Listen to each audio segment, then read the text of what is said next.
زه به تاسو ته ګوره یو خبره وکم، اکثر یو 10 لیټره اوبه ته راواخلې که نه، 10 لیټره اوبه، او هغه 10 لیټره اوبه چې دي هغه یو کاڼي لاندې پروت دی، او هغه 10 لیټره اوبه ته په هغه کاڼي باندې راواچې، نو د دې کاڼي کې به څه فرق راشي؟ 10 لیټره اوبه چې به ته په یو ځای راواچې په دې کاڼي کې دومره فرق هم نه راځي، دومره فرق. او هغه 10 لیټره اوبه چې کوم دي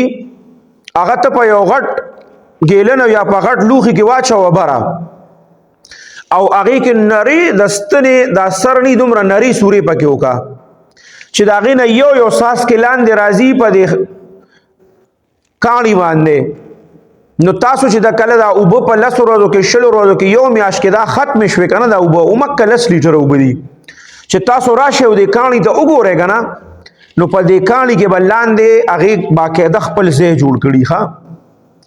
زمونږ نوجوان طبقه چې کومه ده دا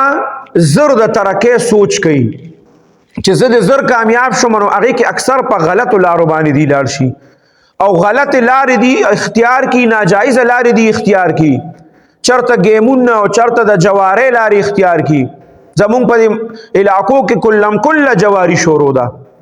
داسې جوارۍ شروع دي ځای په ځای باقاعده لګېدلي چې دا تاسو یو ټیکټ واخلئ په 100 روپۍ او په 1500 په 1000 روپۍ په 1500، او په دې کې بس تاسو ګاډۍ موټرسایکل او موبایل او داسې نو دا کلم کله جواري نه ده چې چا 1000 او 1500 او 1500 روپۍ باندې ټیکټ واغشته، نو دا چا چې راوخته نو خو جواري شوه که نه،